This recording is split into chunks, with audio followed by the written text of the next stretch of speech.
I grew up in a small, quiet town where nothing ever seemed to happen. Nights were calm, almost too calm, with only the sound of crickets filling the air. My room was small blue walls, a creaky fan, and a window facing the backyard. I used to think it was the safest place in the world. I was 8 years old when I first heard it. It wasn't a noise I could easily describe. It was a whisper, faint and broken, like the tail end of a breath brushing against my ear. I thought it was the wind at first, maybe the sound of the old pipes groaning under the house. But the wind doesn't form words. It doesn't sound like someone exhaling under your bed. That first night, I froze. I didn't even dare pull the blanket over my head. I just lay there, holding my breath, waiting for the sound to return. It didn't. After a few minutes, I convinced myself I'd imagined it. The next morning, I told my mom. She smiled and said I probably dreamt it. My dad chuckled, saying maybe I was talking in my sleep and scared myself. They both laughed. I tried to laugh too. But deep down, something about that whisper didn't feel like a dream. It felt too real, too close. The next night, it happened again. I had just turned off my bedside lamp when I heard it, low and soft, like someone letting out a sigh. Then, a word barely audible, buried under the hum of the ceiling fan. I couldn't make out what it said, but it came from under the bed. This time, I didn't wait. I jumped out, turned on the lights, and checked underneath. Nothing but dust and the old wooden floorboards staring back at me. I stayed awake until sunrise, eyes glued to the shadows, listening for any hint of that voice. It became a pattern after that. Every few nights, just when I started to relax, I'd hear it again. Always after the lights went off, always from the same place. I tried ignoring it, pretending it wasn't real, but the more I tried, the more it seemed to notice me. One night, I whispered, "Who's there?" No answer, only silence, but I felt something then, something strange like the air beneath my bed was moving, slow and deliberate, as if something was breathing down there. Weeks passed, and the whisper began to change. It wasn't random anymore. It was learning. The first time it said my name, I nearly screamed. I was lying still, eyes open, staring at the ceiling when I heard it. My name, stretched out in a drawn, breathy tone, as if someone was savoring it. Often, I froze completely. I could feel my pulse thudding in my throat, my whole body rigid under the covers. I wanted to run, but fear glued me to the bed. The whisper came again, just a little louder. Often, I finally bolted, racing into my parents' room. My mom turned on the lights and checked under my bed, even smiled while doing it, trying to calm me down. "See? Nothing there," she said. And she was right, nothing visible. But when the lights went off later, the whisper returned. It only spoke when I was alone. I needed proof. I needed someone to believe me. So one evening, I stole my dad's old cassette recorder from his study, placed it beside my bed, hit record, and turned off the lights. I waited, pretending to sleep. Minutes passed. Then, faintly, a sound, breathing. The whispering voice was back, softer than before. I didn't dare move, didn't dare speak. I let the recorder run all night, too scared to stop it. The next morning, I pressed play. For a while, it was just static and faint room noise. Then I heard it. Slow breathing, and beneath it, the same whisper I'd heard last night. "Come closer." My stomach dropped. It was real. I threw the recorder into the closet, slammed the door, and tried to forget about it. But that evening, when I came home from school, the cassette recorder was sitting on my pillow, unplugged, rewound. I didn't remember touching it, and when I asked my parents, neither of them had gone into my room that day. That night, I slept on the couch, staring at the hallway leading to my room, praying the whisper would stay away. But even from the living room, I could feel it, like the air around me was breathing in time with mine. And then, one night, it just stopped. No whisper, no breathing, no sound at all. The silence felt wrong, too thick, too heavy, like the air itself was holding its breath. For days, nothing happened. I started to think it was over, that whatever it was had finally gone. I slept better. My mom decided to move my bed to clean underneath it. Later that evening, I noticed her hands were trembling slightly when she set the flashlight down. When I asked her what was wrong, she said the floor under the bed was just dirty. She told me not to worry about it, but I saw her glance back at the spot before leaving the room. That night, curiosity got the better of me. I waited until everyone was asleep, turned on my lamp, and crouched down beside the bed. There, on the wooden floorboards, was a faint mark, a dark handprint, small, as if it belonged to a child. It looked burned into the wood. I reached out to touch it, but the moment my fingers brushed the edge, a cold shiver shot through me so violently that I stumbled backward. My skin felt like ice. I knew that mark hadn't been there before. I knew it. We moved the bed the next day. The whisper never came back after that. But even years later, whenever I came home from college, I'd stop outside that old room and listen. The air around that door always felt different, colder somehow, like it remembered something I didn't want to. Once, I finally asked my mom if she'd ever heard anything strange in there after I left. She hesitated before answering. "No," she said softly, "but sometimes when I'm cleaning, I feel like someone's under the bed, watching." I never asked again. I moved out that week. The room has stayed locked ever since. When I was 10 years old, my cousin told me about something called the reflection game. It was one of those stupid dares kids made up to freak each other out. Stare into a mirror for 60 seconds without blinking, and you'd start to see your face change. Most kids laughed it off, but something about it stuck with me. Maybe it was the challenge, or maybe it was the thought that I could prove it wasn't real. The mirror in my room wasn't anything fancy. It was tall and old, with a wooden frame carved in swirling patterns. My mom said it used to belong to my grandmother, and even after cleaning it, the glass always looked a little foggy, like it was hiding something behind that dull reflection. It stood across from my bed, so every night, I'd see myself faintly in it before I fell asleep. It never bothered me before that night. It was raining outside. The room was dim, and the small yellow bulb of my lamp flickered every few seconds. I sat on the floor in front of the mirror, cross-legged, and stared at my reflection. The game seemed harmless. I started counting in my head, seconds passing slowly as I tried not to blink. At first, it felt stupid. I looked at my eyes, my hair, my lips. But as I neared the 1-minute mark, something strange happened. My reflection began to feel unfamiliar, like I was looking at a stranger who was pretending to be me. My eyes looked darker, almost hollow. The longer I stared, the less it felt like my own face. Then I blinked by accident and leaned forward, embarrassed at myself. But when I opened my eyes again, my reflection blinked after me, half a second too late. I froze. I didn't breathe, didn't move. It had been perfectly synced before.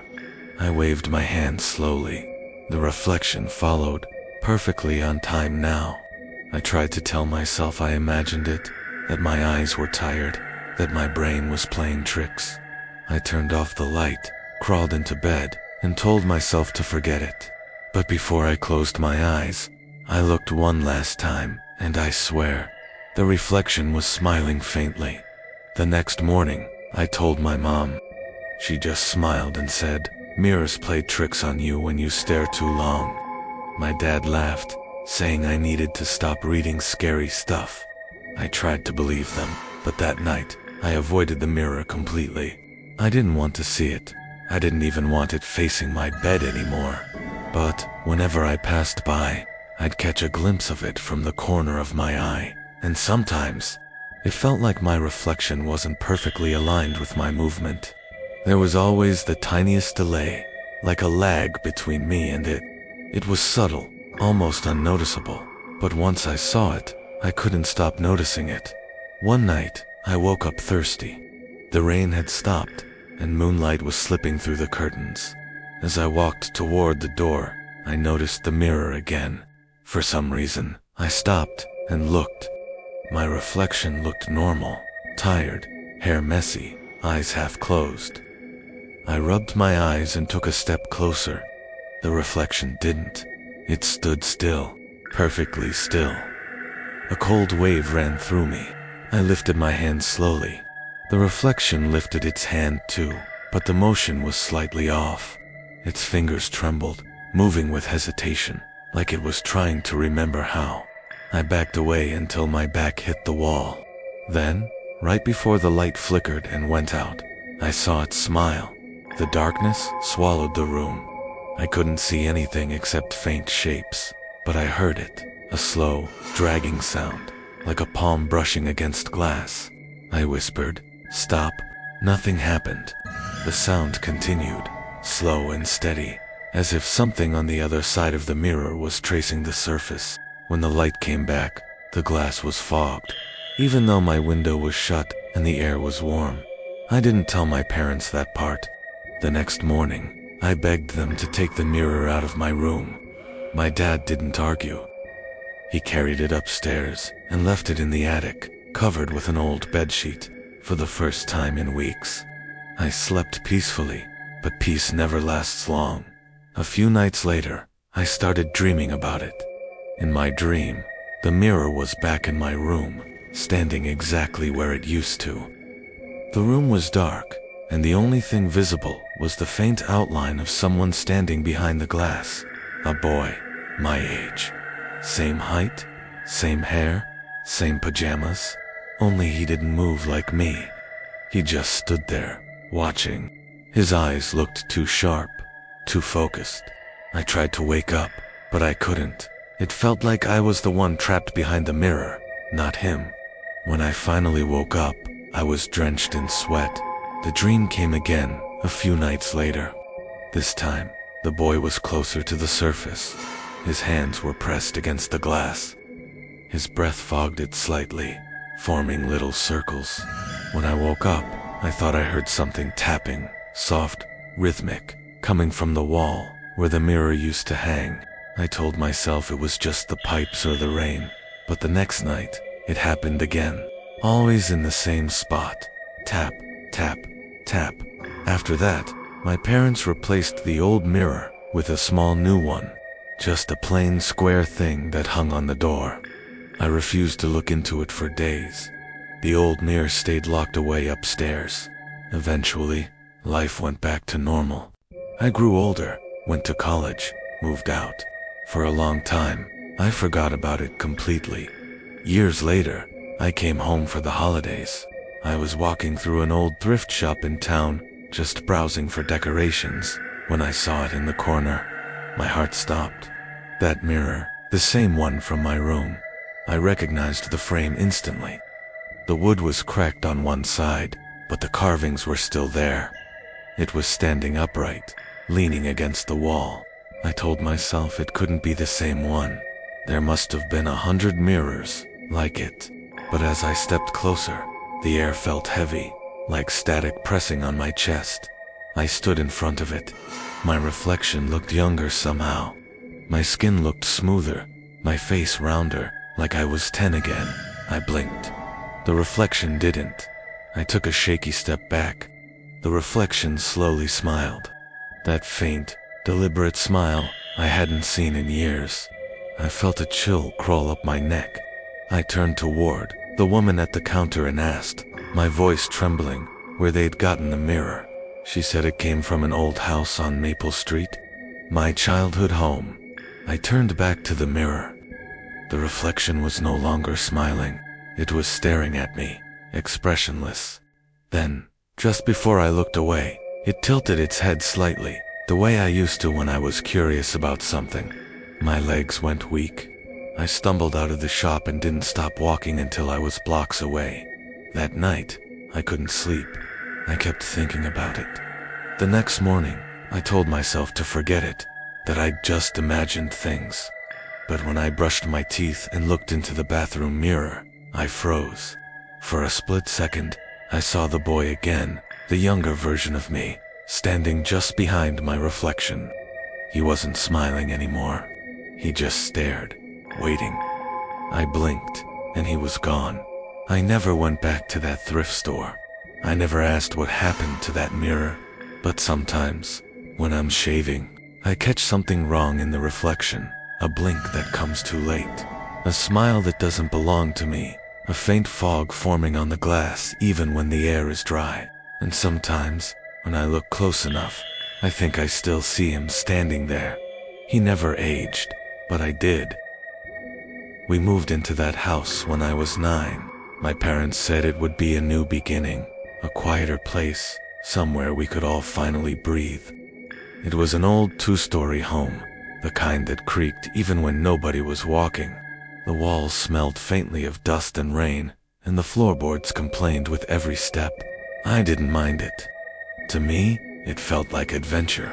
I spent hours exploring every corner that first day. The attic, the basement, the strange narrow closet under the stairs. It felt like the house had secrets. I didn't know then how right I was. It started with a bump in the wallpaper upstairs. The hallway on the second floor was long, narrow, and darker than the rest of the house. Near the very end, on the left side, I noticed the paper wasn't smooth like the rest. I pressed my palm against it and felt an outline, straight edges, corners, the faint shape of a small square. I tapped it, hollow. It sounded like there was space behind it. I called my mom. She came up, sighed, and said it was probably where an old storage door used to be. They must have sealed it when they remodeled, she said, smiling the way adults do when they want to end the conversation. My dad looked for a latch, found nothing, and shrugged. Just a wall now, he said. But that night, I heard it. It started as a creak, soft and steady, like someone pacing on the other side of that wall. I held my breath, listening. Then, faintly, I heard humming. It was quiet and slow, like a lullaby without words. The sound came from the same part of the hall, just behind that wallpaper. I lay in bed, staring at my ceiling, trying to convince myself I was hearing wind or plumbing. But pipes don't hum. The next night, it happened again. The same low melody, floating through the dark. I told my parents the next morning, but they said old houses make noise. My dad said, "You just have an active imagination." My mom nodded along, and I dropped it. But the sounds didn't stop. A week later, I woke up in the middle of the night. The house was silent except for the soft drip of rain against the windows. Then, faintly, I heard it again, humming, a child's voice, coming from the hall. I climbed out of bed and walked toward it. The wooden floor was cold under my feet. The air felt heavier the closer I got. When I reached the end of the hallway, I pressed my ear to the wall. The humming stopped. Then something knocked back too slow, deliberate knocks from the other side. I jumped back and ran to my parents' room. My dad went upstairs with a flashlight, but when we reached the spot, the sound was gone. He tapped the wall again, said, "See? Just solid wood. You probably dreamed it." But I hadn't. I knew what I heard. Over the next few days, I tried to ignore it, but every night, just after midnight, I'd hear it again. Sometimes it was the humming, sometimes a soft thump, like a ball bouncing once. One night, I even heard something that sounded like laughter, faint, echoing, like a child's giggle from inside that wall. I stopped sleeping upstairs after that. I'd fall asleep on the couch, pretending to watch TV until my parents went to bed. I didn't want to walk down that hallway anymore, but one night, curiosity got the better of me. It was raining again, the kind of storm where the whole house seemed to shiver. I couldn't sleep, so I grabbed a flashlight and crept upstairs. The hallway felt colder than it should. My breath came out in a thin mist. The wallpaper was peeling now, the corners lifting slightly. I ran my fingers along it, and one edge came loose. Beneath it, I saw white paint. I tore a little more, and there it was, a small door. It was maybe 4 feet tall, painted white with a rusty brass knob. My heart hammered as I knelt and tried to turn it. Locked. I shone the flashlight through the crack near the hinge, but it was too dark to see anything. I pressed my ear against it, and for a moment, I swore I heard breathing. Not loud, slow, calm, like someone asleep just a few inches away. I bolted back to my room and didn't sleep a second that night. The next morning, I showed my dad, but when we went upstairs, the wallpaper was smooth again. Perfect. No sign of a door. My dad even ran his hand across it, smiling. You see? All in your head. But I saw something in his eyes, a flicker of unease. Maybe he felt it too. For a while, things were quiet. Weeks passed without any strange noises. I started to think maybe I'd imagined the whole thing, until one night, when thunder woke me up. My room felt colder. I didn't know why, but I knew I had to go upstairs. I tried to fight the feeling, but my feet moved on their own. The hallway light flickered, shadows stretching along the walls, like long fingers.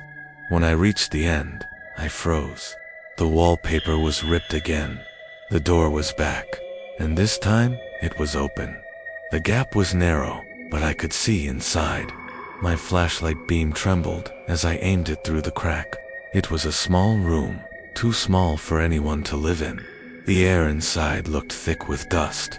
There were old toys scattered on the floor, a wooden horse, a ball, a doll with one missing eye. And then I heard it, that same humming, faint and soft, coming from the far corner. Hello, I whispered. The humming stopped. My flashlight flickered. I caught a glimpse of something sitting on the floor, a small figure, its back turned toward me, a child. The doll in front of it began to rock slowly, creaking back and forth, even though nothing touched it. My skin went cold.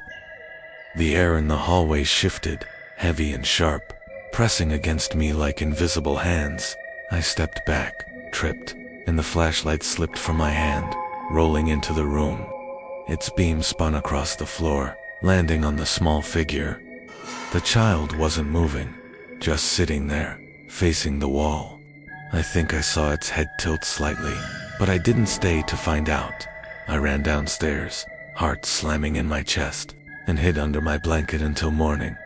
When I woke up, sunlight was streaming through the window. For a moment, I thought it had all been a dream, but when I went upstairs, the wallpaper was back again, smooth and perfect. No rip, no door, like nothing had ever been there. We stayed in that house for 4 more years. Nothing else happened. No noises, no humming, no knocks. Eventually, I convinced myself it was a mix of nightmares and imagination. I even joked about it once to a friend, calling it the ghost door. I laughed when I said it, but something deep inside me didn't think it was funny. Years later, I drove past that neighborhood. I hadn't seen it in over a decade. The houses looked smaller now, the trees thinner. When I reached the end of the street, I saw it, that pale green house, still standing. The paint was peeling, the windows were boarded, the yard overgrown. It looked empty, dead, and then I noticed it. One window upstairs wasn't boarded.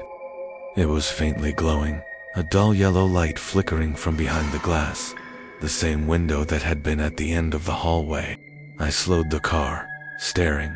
For a moment, I thought I saw a shadow pass in front of it, small, childlike, pausing as if to look down at me. Then the light went out. I sat there for a long time, engine idling, rain tapping softly against the windshield. I wanted to get out, to walk up to that house, to look inside. But something deep in my chest told me not to. That feeling of cold, that heavy air, I could almost feel it through the glass. So I drove away. But sometimes, when I dream, I'm back there again. The same hallway, the same narrow door, slightly open. The humming is always there, faint and distant, like it's coming from somewhere behind the wall. In the dream, I always reach for the knob. I never open it. I always wake up just as I hear the click of the lock turning from the other side. Sometimes, I dream I'm still standing outside that door, waiting for it to open again.